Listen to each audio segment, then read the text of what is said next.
Miami, Miami, Miami, Miami, Miami, Miami, Miami, Miami, Miami, Miami. It feels like Miami.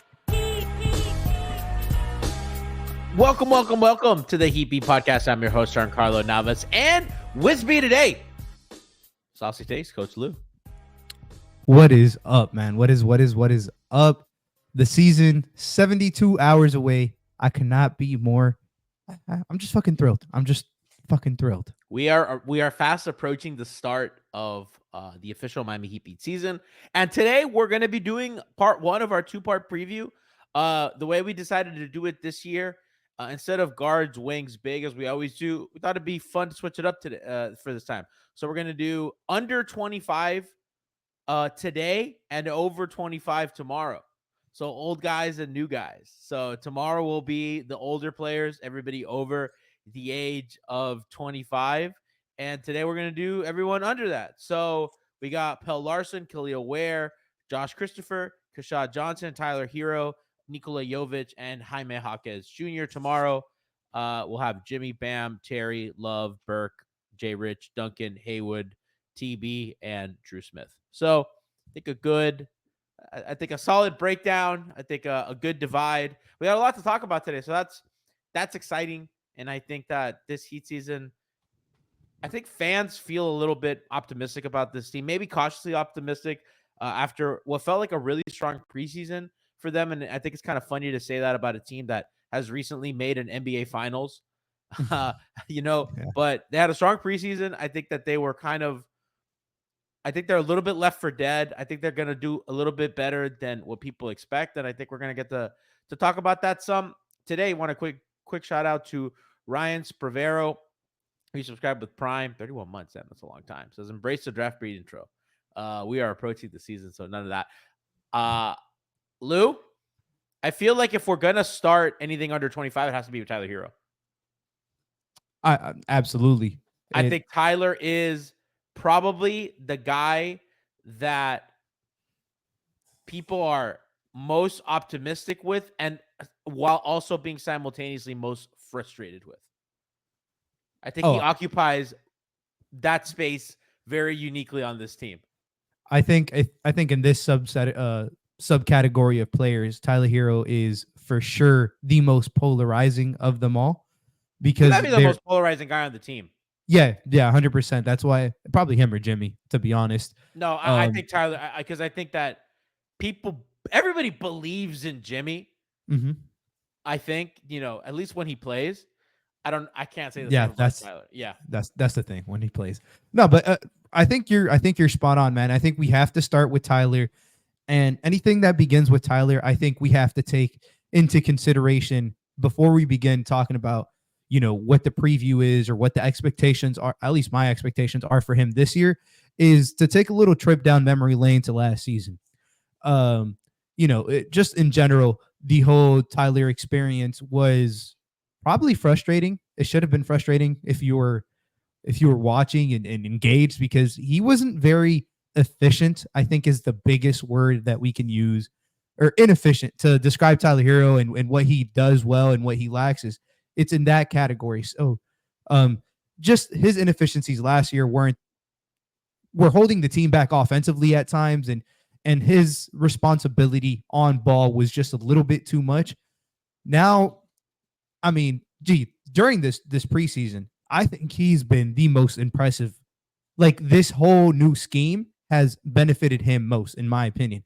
And the reason I say that in particular is Tyler hates contact. He hates having to go in the paint when there's traffic there. And this whole 5-out has made his job really easy, especially off ball, when he's able to catch off, to get the ball off the catch, get to the paint. As soon as he gets there, typically there's no big there, or if somebody's rotating, it makes his job as a passer that much easier. So, I think stock is going up with Tyler Herro, just like his weight went up. That's another thing we have to mention. Over around 10 pounds he gained, put on of muscle mass. I think you can see it. I think he's been very, like I said, trending in the right direction, which is honestly the biggest thing we can say. He's more off ball, which is good. Tyler is a very good spot up 3-point shooter. He was last year when he was open. He was the best one on the team, as a matter of fact, percentage wise. So, him doing less, but being able to get to spots on the floor where he is more efficient is key for this team. We didn't see him take a single mid-range jumper in the entire preseason. I bet you that probably changes, but that's a step in the right direction. His shot profile needs to look a lot more, beyond the arc and in the paint kind of stuff. So little improvements from Tyler, but he's definitely out of these guys, he's going to be the guy who's going to get the most rotation minutes. So he's a crucial part of this 25 and under. It's crazy. He's only 24 still.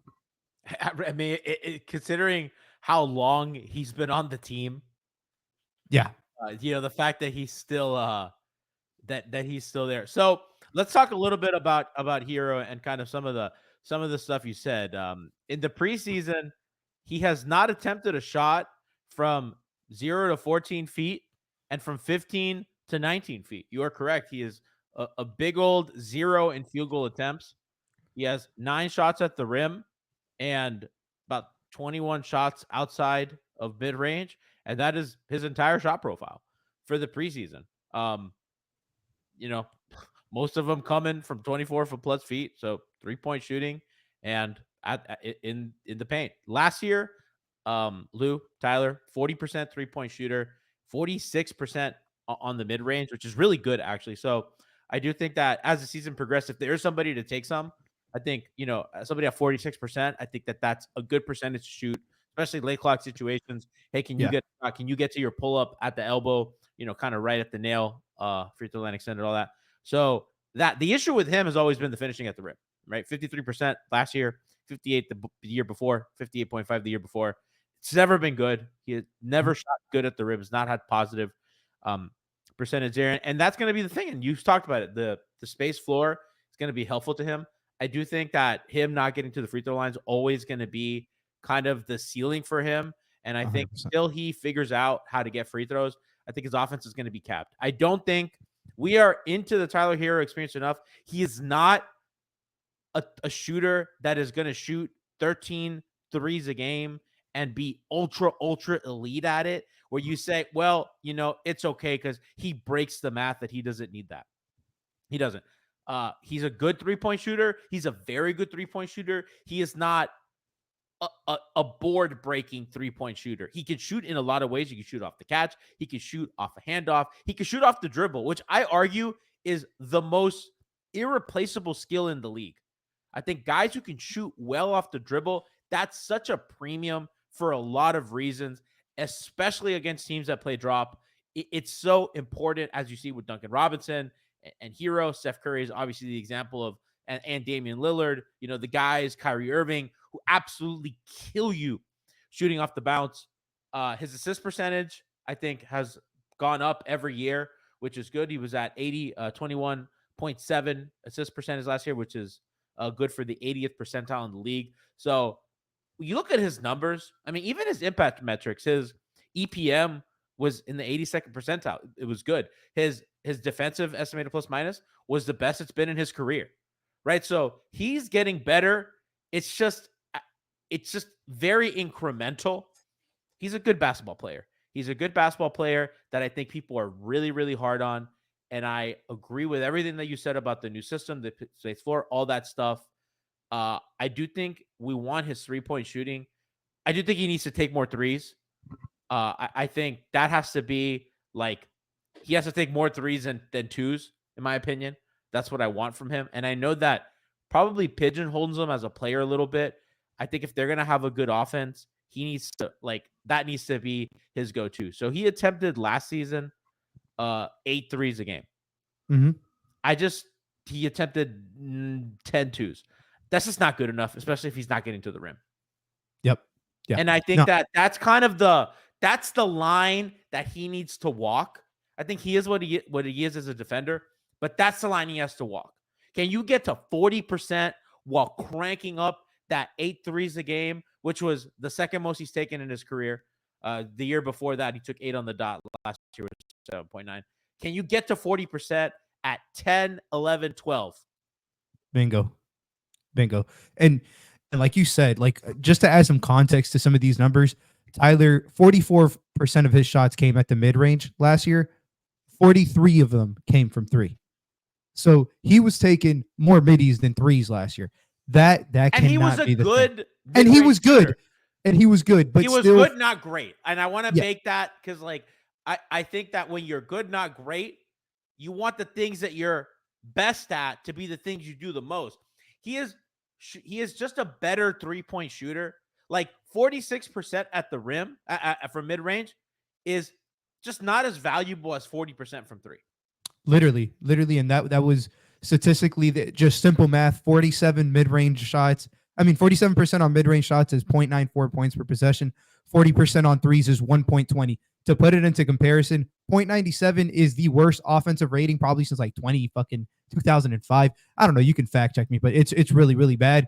And 1.20 would have been the second best offense last year. So him literally changing his shot chart, the Cuban came out of me there. Chart. Yeah, his shot chart. Yeah. Him changing his shot profile. Let me just leave it like that. How does an abuelo say the 2006 Miami Heat starting center's name? Oh my goodness. Shaquille? Check. Shaquille O'Neal. No, but him changing this profile effectively changes the Heat's math equation. And ultimately, basketball has been a math equation for a while now. Yeah, chart chart. So, it's little things like that. Last year, I think one of the things his rim percentage was, he was 16th percentile at the rim. He was god awful. That is horrendous among combo he guards. Was 6th percentile at the rim. Oh, I'm checking per his position.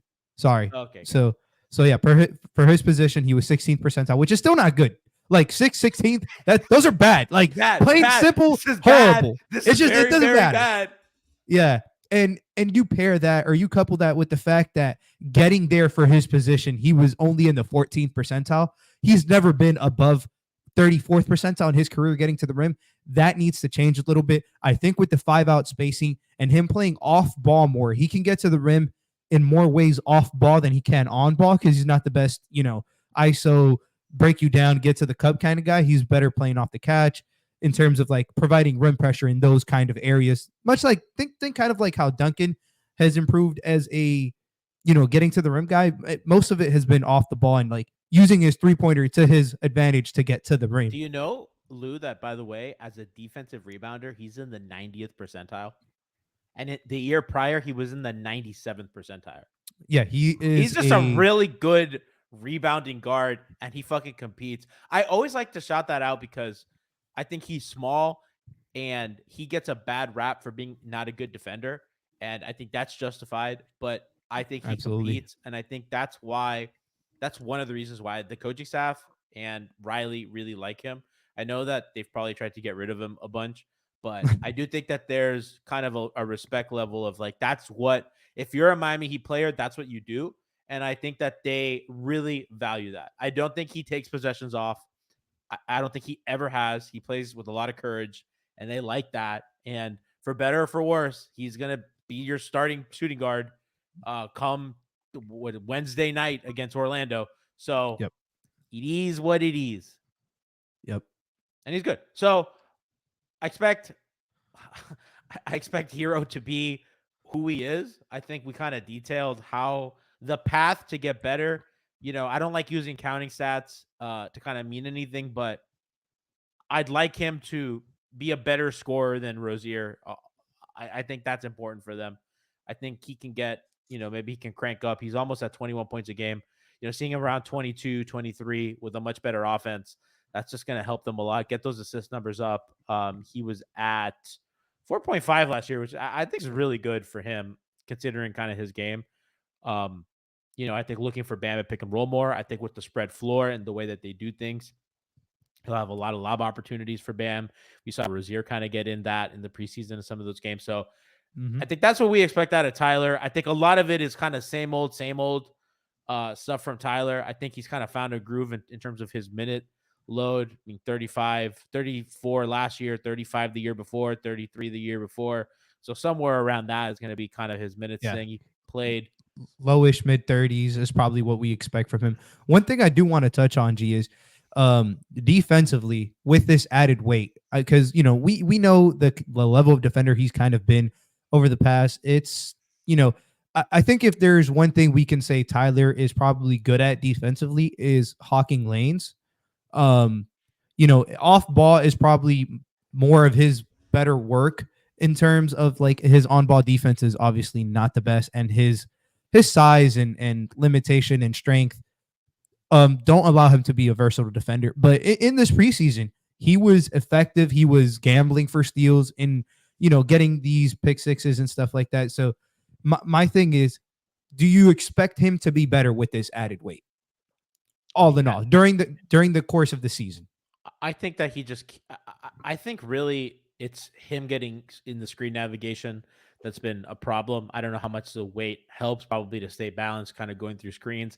That's really where he struggles, because I think at the end of the day, a couple pounds of weight isn't going to make the difference when a power wing forces a switch, right? When these bigger players kind of get him isolated, that's not going to make a difference there. Ducky's already a good defensive rebounder, as we kind of talked about.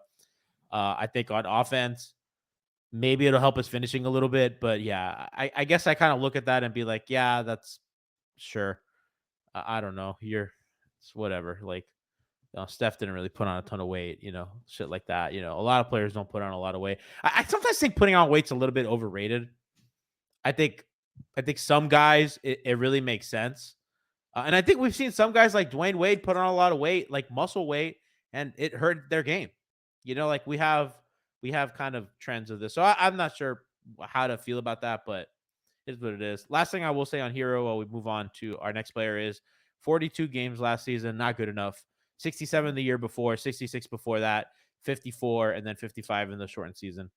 Not good enough. Got to get to big dog. Got to get to 70. You're 25 years old. You know what I mean? You have to be healthy. I mean, Riley talked about Jimmy's availability. I mean, this guy right here is the most unavailable guy that they've had. He has no, and the reason that he's always hurt, because he's always hurt, the lineup's always in question. They need stability, they need health, and they're due. So hopefully he can play a real season for them, get close to 70 games. 67 is fine, I guess, but that's still on the low side. So, moving on. Shout out to Chief Dumologist. Resubscribe with Prime. 17 months. Love you, big dog. All right, Lou. I think we got to go to Jaquez next. I think he's a guy who has a lot of intrigue. I think he had a really, really strong preseason. And I think with him, he came in the league such a polished player. I think he came in looking kind of really NBA ready. He had some warts defensively, which I think we're going to get into. But let's start with his offense. Good finisher for his age, I think. Well, not really. He's not a good finisher. Again, I think a lot of these guys on this team have poor finishing. 62% at the rim last year, 45 for mid-range. It's whatever. And 32% from three. That's quite poor. What do you want out of Jaquez? Because I think we talk about him a lot as their backup point guard in a way for the second unit. I think that's kind of a role that people like. I'm not so sure how I feel about that, but I kind of want your thoughts on what you think his role should be this season. His role should be, he should be the sixth man. He should be the first option in terms of, maybe not the first option, because I think that with the way that they're looking to run things this year, I think it's just going to be a natural flow. But let's leave it at, he should be, when you need a bucket with the second unit, he should be the go-to guy. That doesn't mean first option, because I think Duncan's going to get some of that, some of those reps in terms of first option kind of guys. And he might be sharing the floor with Tyler or with Bam and stuff. But I do think he needs to hone in on this 6-man role. Maybe not full-time point guard, but I do like some of his playmaking chops. I think he is one of the few guys on this team that can actually create rim pressure. His finishing there last year wasn't great. It wasn't horrible. It was still above average. So, but his ability to get to the rim, especially with this new 5-out or 4-out 1-in kind of thing, and he's going to be the guy in, it should work to his advantage. Like you said, he was very polished. Defensively, he had some question marks. His health wise and just his ability to play all 82, like his durability for the course of 82 to keep up the pace of play that he had during the first 3-4 months of the season, that didn't maintain itself. I'm hoping that does, because that's probably a step in the right direction. Because I think we can all agree February Jaime wasn't the same as December or November Jaime. Like he took a couple steps down in that throughout the course of the season. His role he just needs to be the dog on the team. Like I've gotten past the point. Like, I don't think Jaime attempted a single 3-pointer in this preseason. Maybe he did just 1 or 2. I don't even think his role is going to be to create these kind of looks. Like, if he's going to be the main guy with the second unit, I think they're just going to be asking him to do a lot of what Jimmy did last year in terms of like mid post, high post, get to the rim off of pick and rolls, like be the guy who initiates rotations from the other team's defense, right? I don't know to what level he can do this, but I will say an intrigue to me of Jaime is we know he did that last year, G. Like, that's not my question with him. My question with him is his next step needs to be, how can he play alongside your stars? Like, how is his catch and shoot game from 3? How is his ability to do some of the things that we've seen Tyler even adjust to in this preseason, play off the catch and stuff of that nature? Because he was one of your best players last year, but him and Jimmy just occupied the same area of the floor. Him, Jimmy, and Bam occupied the same area of the floor. So playing those 3 guys together in conjunction with one another was really, really tough for this team. So, to some extent, I want to see him be better at being the second or third guy. Does that make kind of some sense? I don't want to see him, like, I think as a 6-man, giving him the ball and letting him go and score against second teams from opposing teams' benches, I think he's going to be good at that. I think he's going to create looks for other at that.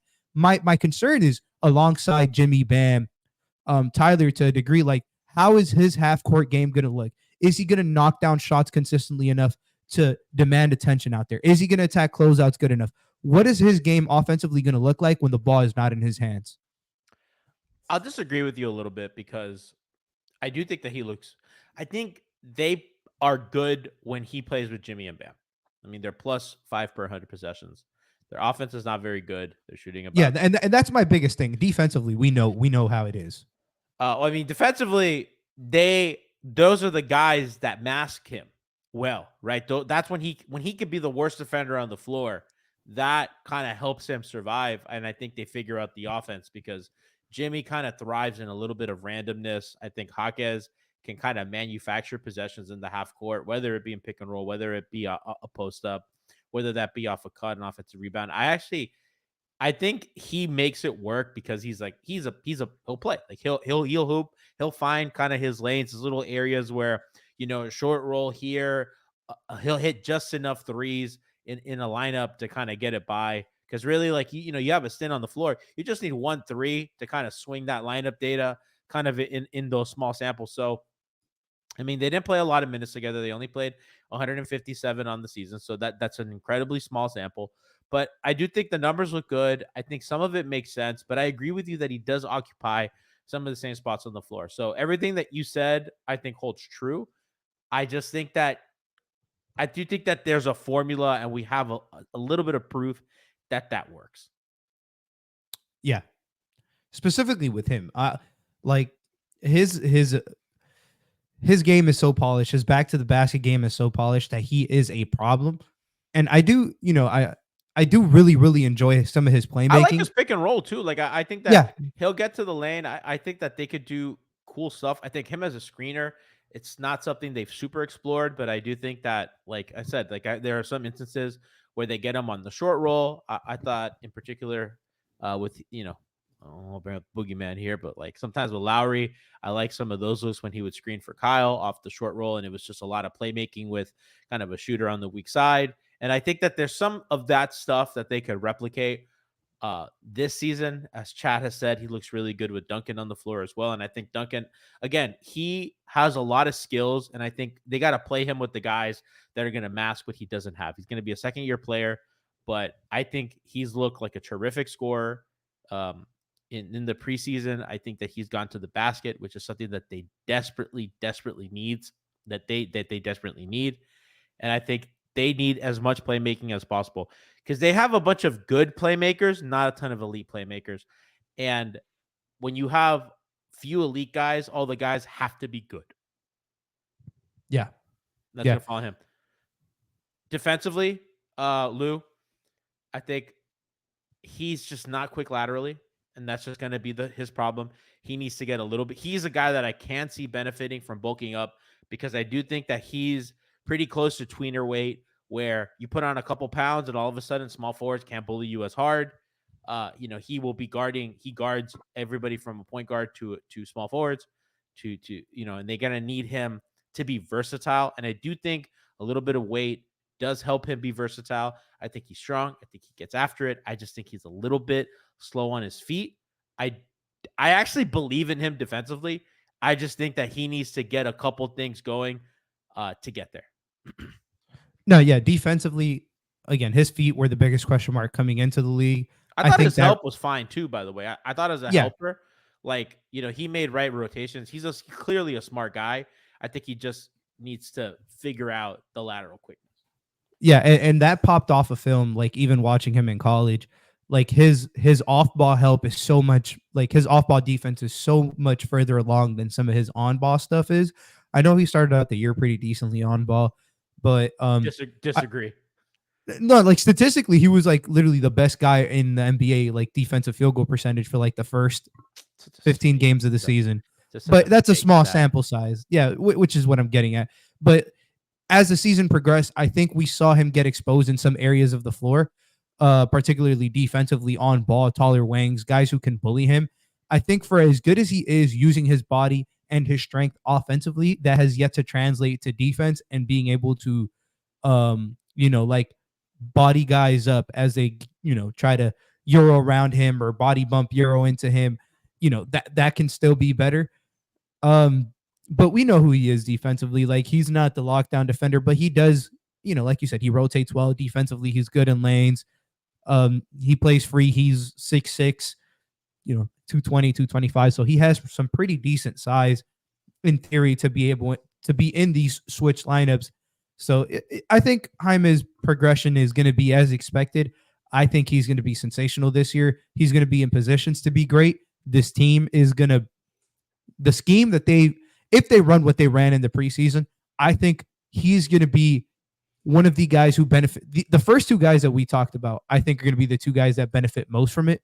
It's going to be Niko. I mean, it's going to be Tyler, and then it's going to be Jaime. I mean, and you brought up Niko, and that I think that's a great transition to probably maybe what he does and what he becomes.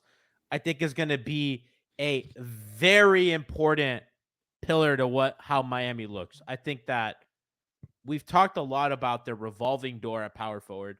They have not had any consistency at that position the entirety of the Jimmy build, whether it's Winslow, Crowder, Iguodala, I don't know what I was thinking, Trevor Ariza, Mo Harkless, PJ Tucker, Caleb Martin, Jimmy Butler himself.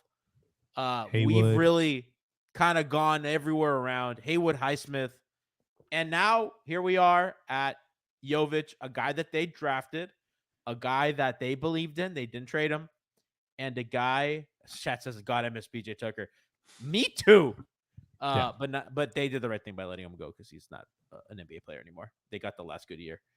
And Jovic, listen, he shot 40% from three last year.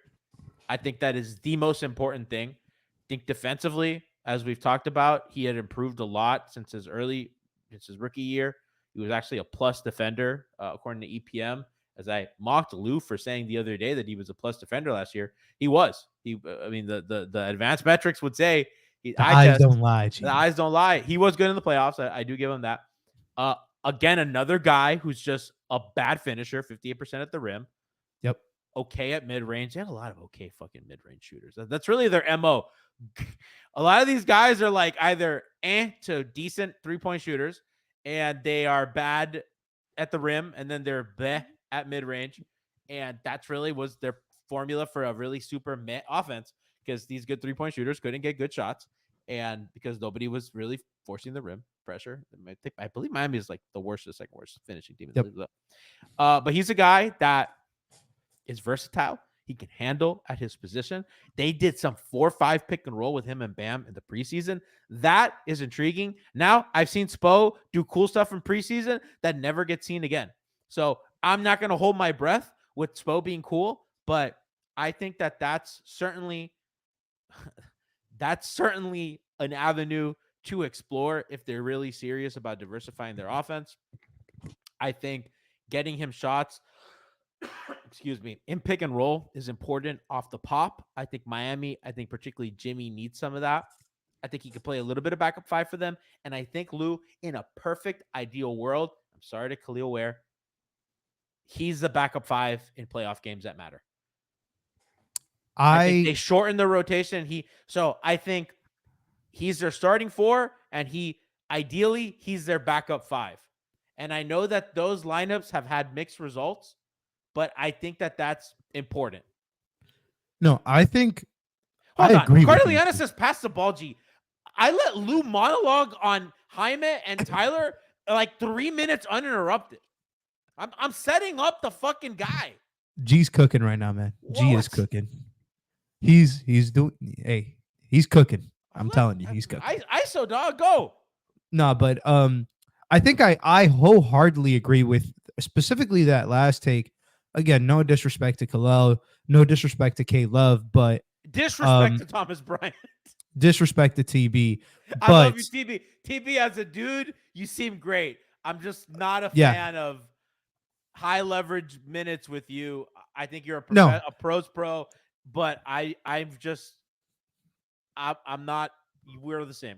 We know. We're a little bit over the Thomas Bryant backup center experience as Miami Heat. Yeah, 1,000,000%. So I do think that some of the Niko stuff last year, early on in the season, like his inability to play the 5, is because they were asking him to do traditional 5 things, aka play at the level, aka play drop, things he'd never done before. As soon as they, first of all, when they put him in the 4, it's a different beast. But even at some of his spot minutes at the 5 last year, after that horrible experience, they were asking him to switch more. They were asking him to blitz more.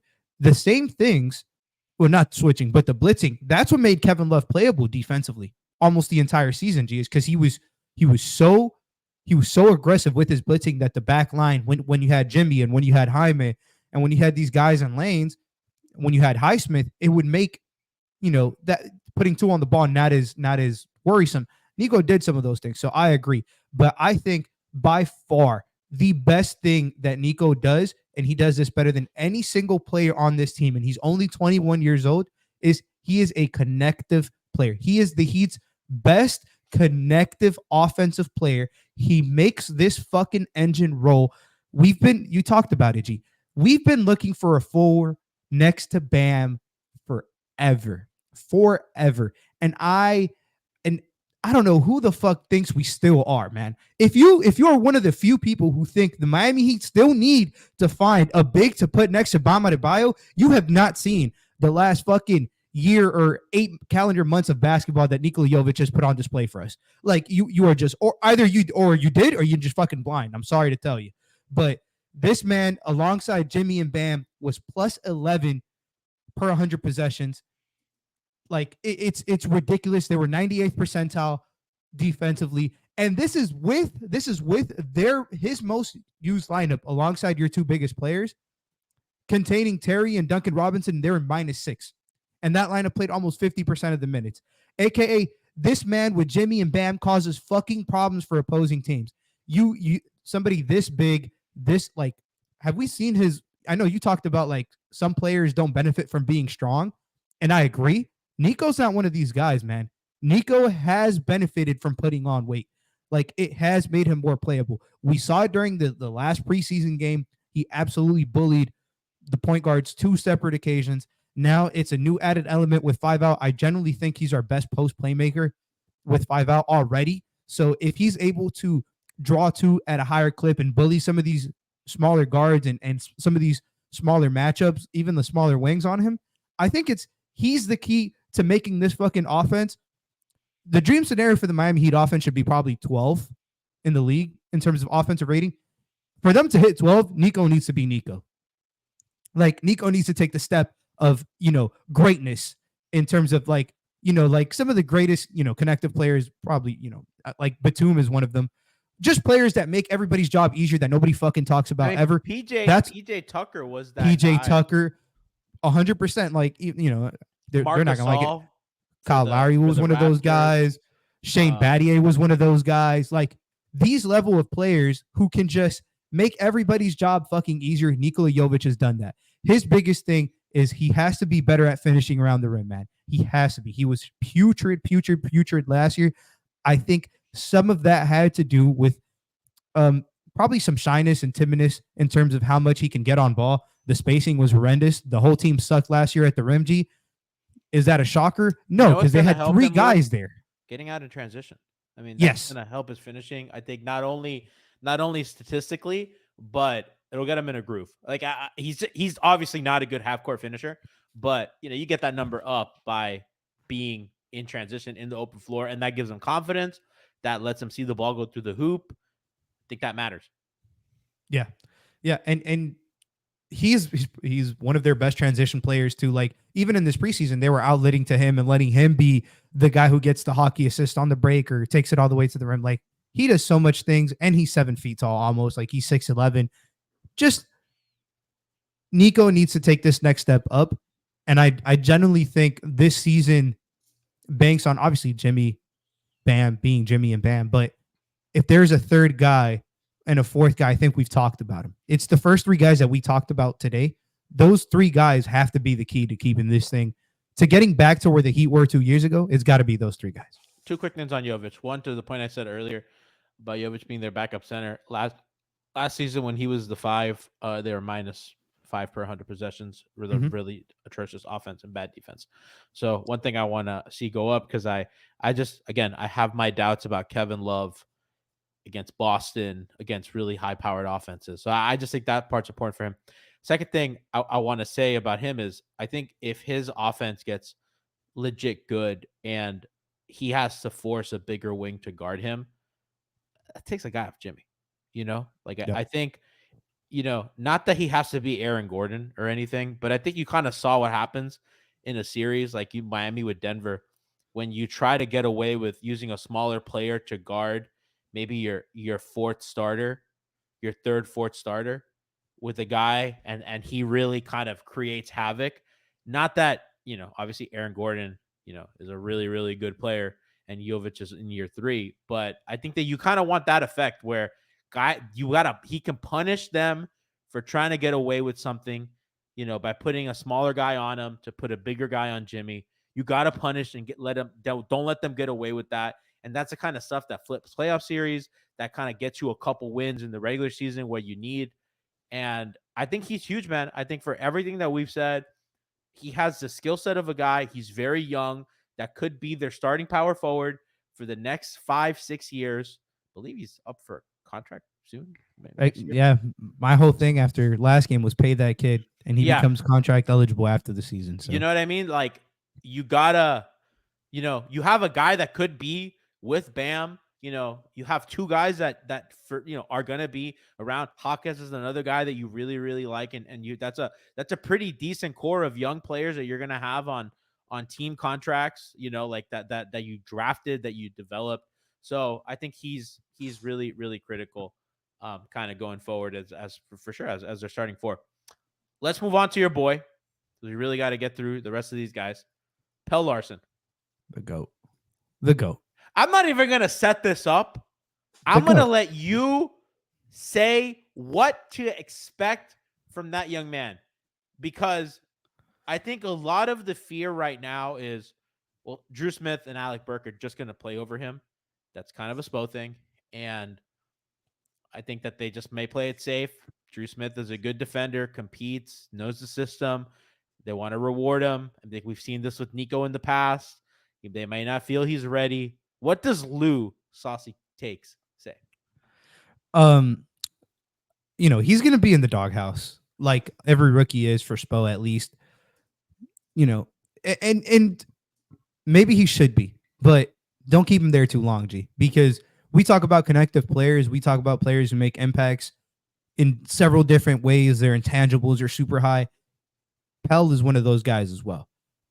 Defensively, he's already very strong for a rookie. 6'6", like 225, 6'7" wingspan. Like, he has some good size on him, strength on him. Offensively, he just knows where to be, man. Like, it's so tough. He's one of those guys who opposing franchises will remember because he fucks them up in ways that the box score doesn't show.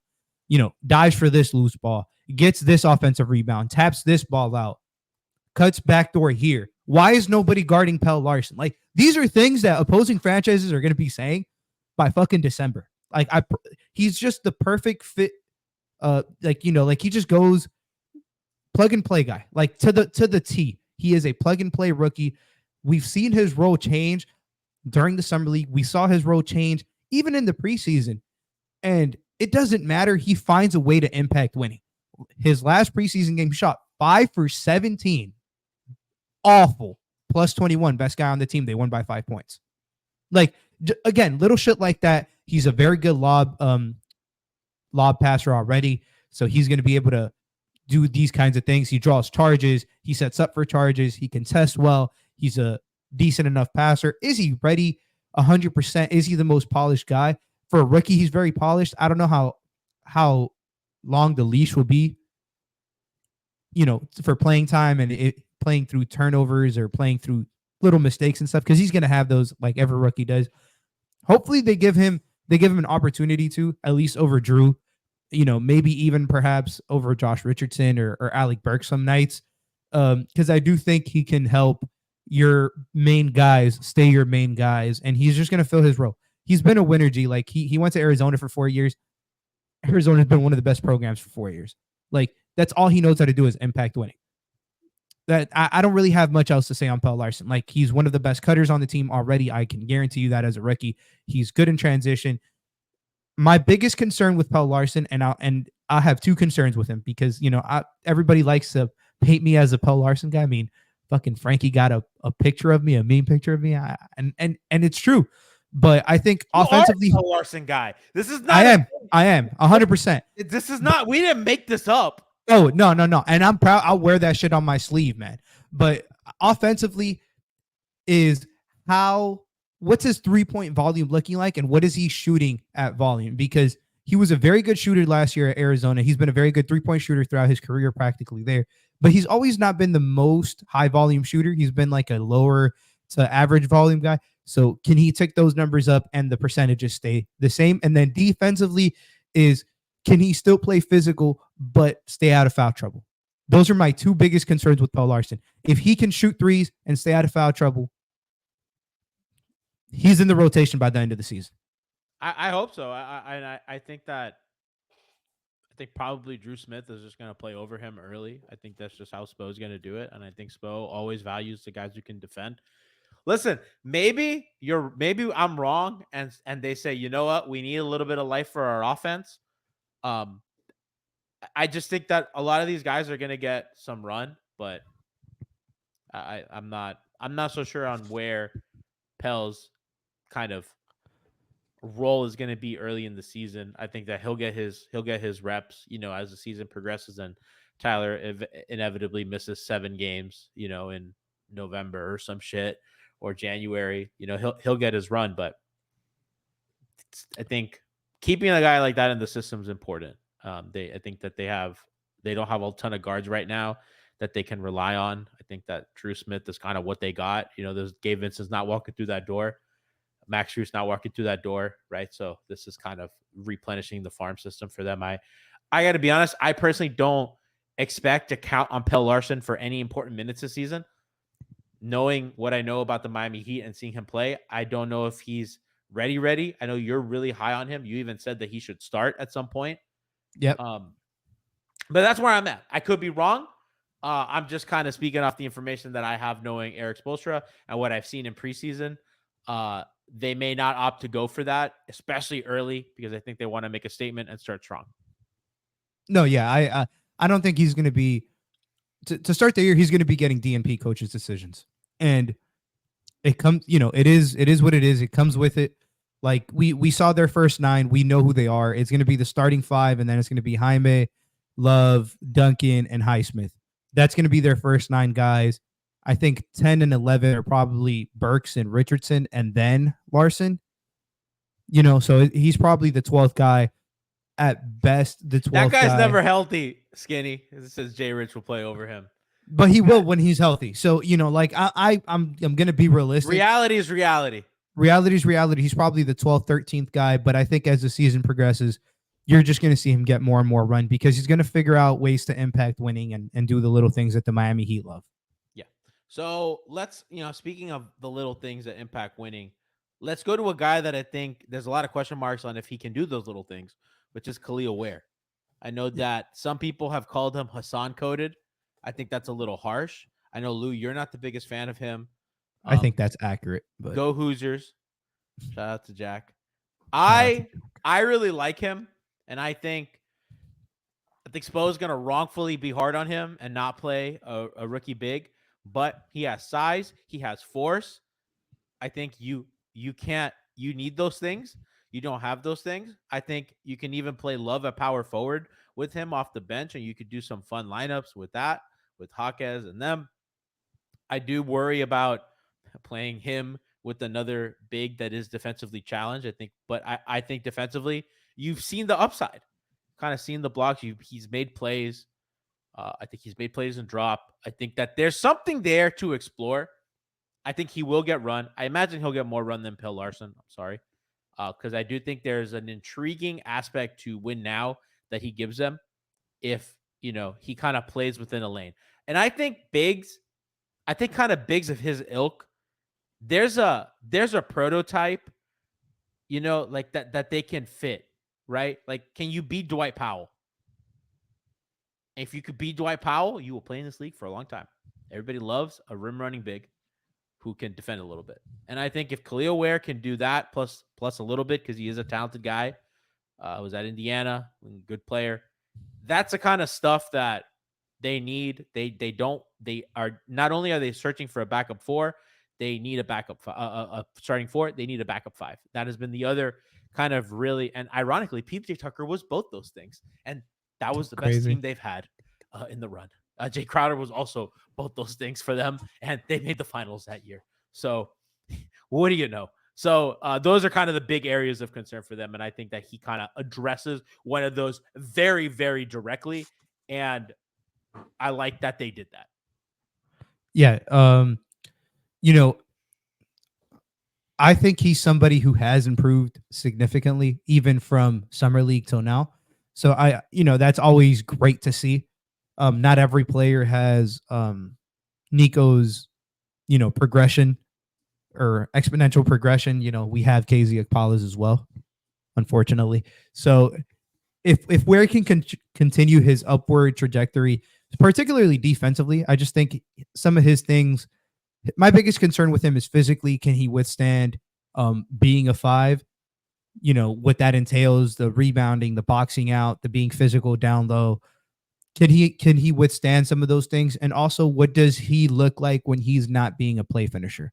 When teams get him out of the game, what does he look like? Because Kel'el is gonna be a vertical threat for this team, and that's something that they've desperately lacked outside of Bam. I can't remember who's a lob catcher on this team outside of Bam. I don't think we've had one. Like realistically, Jimmy in a cosmic sort of way. Yeah, and Niko threw Jimmy a lob in the preseason. He couldn't fucking finish it. So my point stands. Like Josh Richardson, like 10 years ago. Yeah, Chris. What is it? Birdman, fucking 2012. Like it's been a while since we've had an athletic backup big. So I don't know how much he plays early on because some of his intangible work is where the issue is. Some of his, his feed and drop is a little iffy, even though it's improved. He's not the best screen setter. Some of these things that we know Spo likes to nitpick, particularly from bigs, I have came around and I do think he should definitely be at least over Thomas Bryant. I don't think he should be getting minutes right away, but at the minimum, And that's not a hard. Lou, stop. Yes, he should. Thomas Bryant. There is no benefit to playing Thomas Bryant. I don't understand. But I'm saying he shouldn't be playing over Love. No, you're right. He should. Yeah. No, that's all I'm saying. Yeah, he shouldn't be over Love, but he should be over Thomas Bryant at this point. By the way, they were plus with Thomas Bryant on the floor last year. They were plus 1.25. And Thomas isn't horrible, but yeah, exactly. Over Thomas Bryant is some faint praise. Yeah, it is. But it is. That's what I'm trying to get at. Like, I don't think he's fully there yet, and I think that's fine. I think for all intents and purposes, he should not be playing next to Kevin Love whatsoever. He needs people. He should be playing more next to Niko than he should next to Love. I think he could play with Kevin Love. I don't think so, G. I think his defense is not there, and Love's defense is not there, and you're going to ask him to do things that he is not comfortable doing. If he's playing with Love, then you're asking him to defend perimeter or Love to defend perimeter, and those are not things I want to see. Hence why I'd like to see him next to Niko a little bit more, or next to Highsmith a little bit more. Some guys who make his job easier, and he can hone in on what his elite trait is, which is his size and his ability to block shots and deter shots at the rim. Not that he's the best paint protector, but he is a very good rim protector. I think those two things quantify as different things for me. Because of his length and his athleticism, he is able to get his fair share of blocks down there. So if he can be as close to the basket at all times as humanly possible, I think that will be better for him defensively. Offensively, I would like to see him play with Jaime, with Tyler, maybe even some with Pelle, so he can get used to, like, the three best lob passers on the team is what I'm getting at, or the three guys who run best in transition. I'm curious what his offense looks like this year, but it is what it is. I don't know how much he plays. I hope he plays some, but I wouldn't be shocked if he plays in the G League or Pelle plays in the G League at some point, just so they can get reps, man, because this team is deep, and we named 11 guys in the rotation, and clearly Thomas Bryant is still over him because he played more than he did on the final game against the Grizzlies, and he's gone over him in every preseason game. Like, he's subbed in first. So I wouldn't be shocked if Pelle or Kel'el spend at least, maybe 5-6 games in a G League or a 2-week stint down there to get some. He'll benefit from that, and he will. This is not a disrespect to him. Get the hate out of your heart, man. It's not. I'm not being hateful. I'm being very honest. Like, Niko needed time in the G League. Like, that's what Niko's time in the G League is super beneficial to who he is today as a player. And maybe Kel'el benefits from that, is what I'm getting at. Even Larsson can benefit from that. I'd rather have these rookies playing games than riding my bench for no reason, is my point. Maybe that's my philosophy, and I'm fucking wrong. I agree. But if the Heat are fully healthy, Spo is putting Love over him. And from what it looks like early on, he's probably going to put Thomas Bryant. I don't agree with that anymore. I did early on. I don't. But if that's going to be the case, then throw him down there for a week or two stint and let him in the get gulag. Some reps. Yeah. Let him get some reps. As soon as an injury occurs, it's inevitable. Kevin Love is 36. It's happened every year. Somebody gets hurt. We lead the fucking league in injuries over the last 3 years. He's going to get his chance. Yeah. But I'd rather him get some game reps, is my point. I agree. So hopefully, he's kind of improves and is a part of their season going forward. Yeah. Best of luck to Kel'el Ware. Okay, we have 2 guys left. Let's get to Keshad Johnson, and then we'll close out with Josh Christopher. I think there's not a ton to say about these guys. I mean, we can even talk about them as a package, really. I think both those guys are just, really end of the bench guys. I think making the team is a huge success for them. Hopefully they can stay on and they can contribute. I think that, as we've seen, not only with injuries for this group, because a lot of these guys just get hurt. Jimmy misses time. Tyler misses time. All these guys, Rozier, was out forever. Like, there's just always a ton of stuff with this group. Duncan kind of has his knacks lately after he was an Iron Man for them. Tyler as well. Yeah, I'd mentioned him at the top. They're going to get their chances. Again, I think that, I think we're looking at kind of Drew Smith situations where, Drew Smith, not last year, but the year prior, where, just kind of there, hanging out, being a break in case of emergency. Could get cut later if something comes out like a buyout guy or something. But congrats on them making the team. I do think that I think Kashad has showed you some stuff in preseason that's attractive. I think I got to be honest. I just don't really have much to say because I think this team has a pressure on them to win games that Yep. I just don't see them rolling the dice. And I don't think this is a not deep team. I think all those guys that we mentioned before are just NBA players. You know what I mean? Like there's some teams that you say like Detroit a couple years ago. You're just like those aren't NBA players. Like you are not fielding professional basketball players. These are not rotation guys. But I mean, all these guys, Kel'el Ware would play in a lot of teams. Pelle Larsson, I know that he's very talented. Not sure he would play, but Jaquez, Jovic, Herro, Burke, all these guys are just like, NBA players. So I just don't know where they fit in this season. I know you have been deep in draft beat kind of world. What do you see for both those guys this season? I think Kashad is a year away. I love Kashad. I actually think that's a great way to put it. Yeah. Kashad is a year away. And the reason I say that is just his jump shot isn't ready. He had never shot 3-pointers prior to his last season at Arizona. He was one of the San Diego State's best player. The reason they made it to the finals or the Final Four that year. But he's never been a high volume 3-point shooter, even if he shot well last year. And we've seen in moments this preseason that it's iffy. That's fine. You got him on a 2-way. He's an undrafted guy. I think, Drew Smith being the other 2-way, somebody we're not going to talk about today, but he's going to be a guy who's going to give them minutes from that 2-way. From out of their 3 2-ways, he's going to be the 2-way who's going to give them immediate minutes. Josh Christopher's probably second in line there. The reason I say so is defensively, he's been very, very good, even dating back to the summer league. He didn't come into the league as a defender. He wasn't touted as a 5-star coming out of high school for being a lockdown defender. He was touted for his offensive game. So the fact that he's changed his game and figured out ways to impact winning is positive things. I know that there was a snippet that came out that Josh Christopher talked to Spo and he 100% agrees with Spo. And what he needs, what Spo wants from him is to lead the league in deflections per 36. Like he wants 2 deflections minimum a game, and he wants him to lead deflections per 36 and be a willing 3-point shooter on the other side of the floor. Those things I do think he can do. I don't know how much of an opportunity he's going to get. We talked about the guard room being loaded for Pelle. Imagine being loaded for Josh Christopher. The guys we talked about, Terry, Tyler, Pelle, Burks, Richardson, Duncan, even Drew Smith is ahead of Josh Christopher. I don't know how much rotation minutes these guys are going to get, but they're young. They're better than what you had last year. Last year was the worst crop of 2-way guys the Heat had since 2-way guys were a thing. I think this year's crop is so much better. And even their G League guys, the guys that they hopefully can sneak back onto their G League team, like Caleb Daniels, like there's Isaiah a Stevens. future for these guys. And I keep bringing up Drew Smith.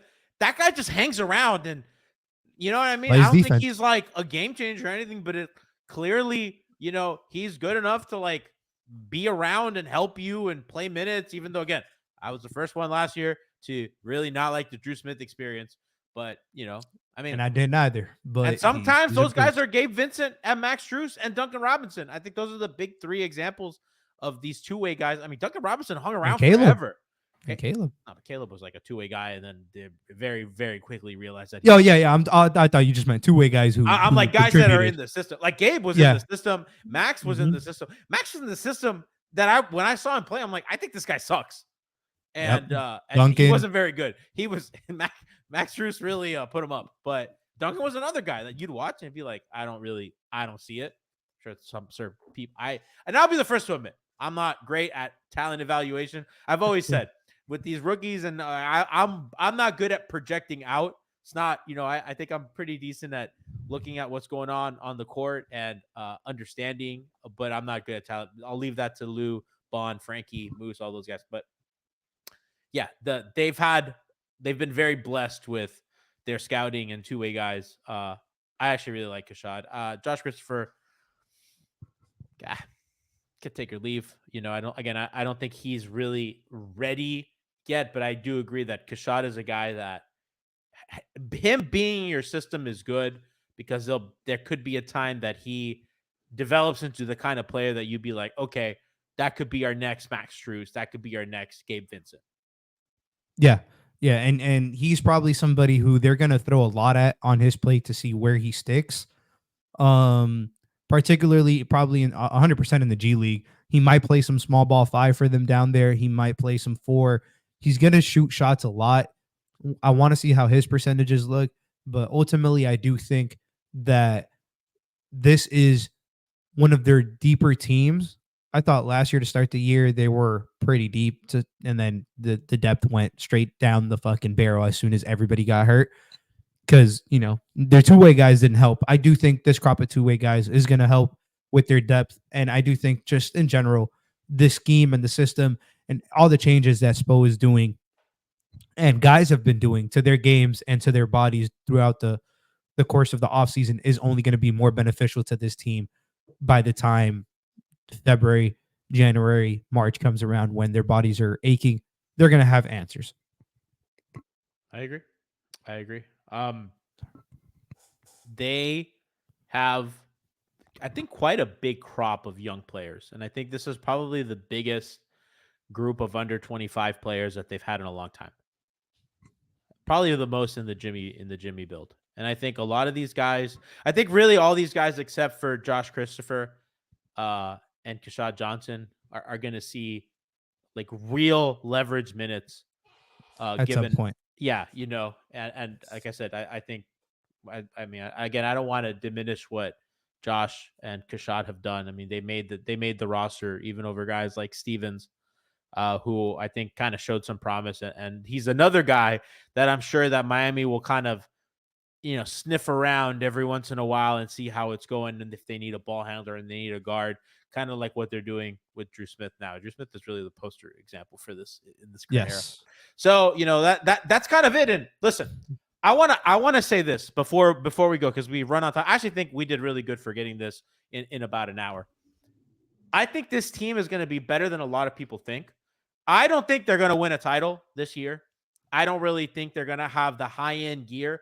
I personally think Jimmy Butler is in a downward slope, given his age, given his finishing, given a lot of things. I think he's going to have a much better season than he did last year, given what we know, and that'll be for tomorrow. I think a lot of these guys have gotten better.